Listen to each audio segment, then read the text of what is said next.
Tout d'abord, merci au Comité féminin de me donner l'occasion de faire un point sur le dépistage du cancer du sein à l'occasion de son assemblée générale.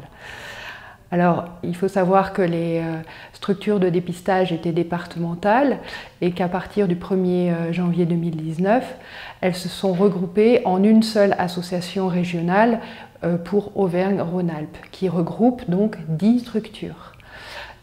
Pour devenir donc le centre régional de coordination des dépistages des cancers. Ce centre régional s'occupe de 3 dépistages, le dépistage du cancer du sein, le dépistage du cancer colorectal et le dépistage du cancer du col de l'utérus. Il est financé par l'État, l'ARS en fait, plus précisément, l'assurance maladie et dans le département de la Haute-Savoie, le conseil départemental de la Haute-Savoie.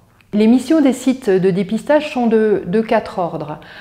Il s'agit de mettre en œuvre les dépistages dans chaque département, de sensibiliser la population pour qu'elle participe à ce dépistage, de former et d'informer les professionnels de santé.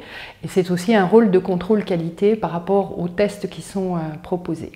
Alors, le CRCDC, donc le Centre régional de coordination des dépistages, de son côté, s'est fixé plusieurs missions. La première est d'harmoniser les pratiques entre les départements et entre les sites. La deuxième est de garantir l'égalité d'accès donc au dépistage, quelle que soit la population.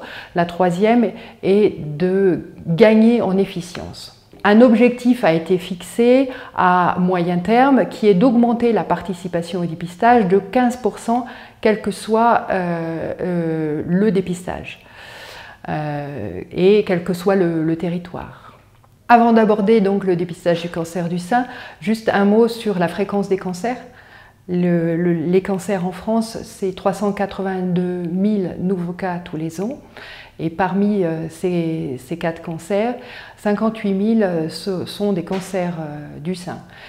C'est donc le 3e cancer le plus important parmi la totalité des cancers. Le nombre de nouveaux cas par an, lui, il a tendance à augmenter parce que la population augmente et parce que la population vieillit. Par contre, le taux d'incidence, c'est-à-dire le nombre de nouveaux cas pour 1000 personnes, lui, il stagne.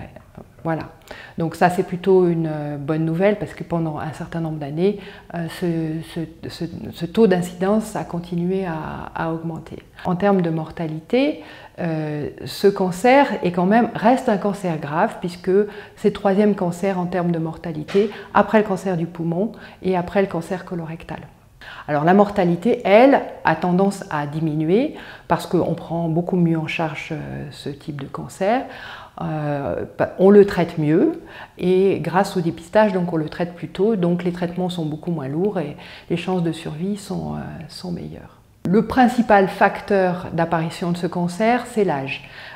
C'est un cancer qui est en lien avec le vieillissement, donc par rapport à ça, on ne peut rien faire.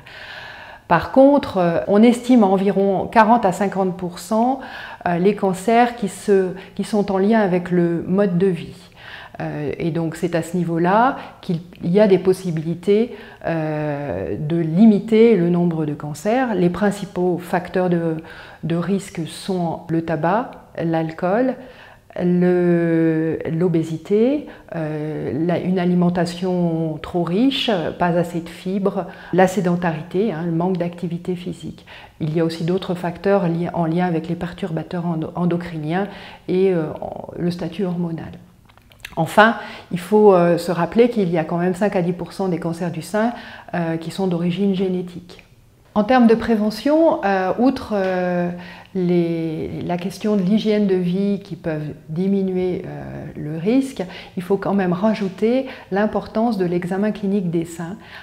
Il est recommandé un examen clinique des seins tous les ans par un professionnel de santé, puisqu'en fait la mammographie n'est recommandée qu'à partir de 50 ans. Donc la question c'est qu'est-ce qu'on peut faire avant.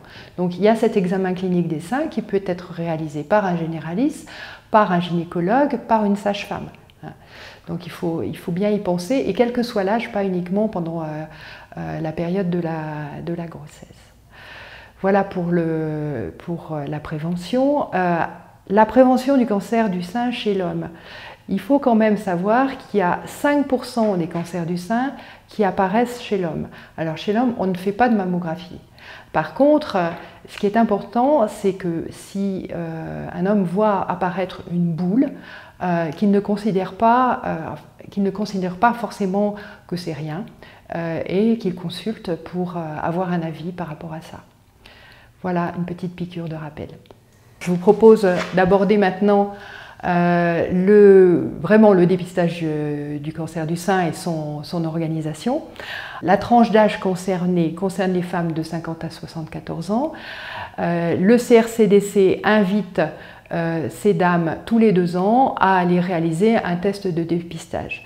Il s'agit de prendre rendez-vous auprès d'un radiologue du département qui réalisera donc un examen clinique et une mammographie.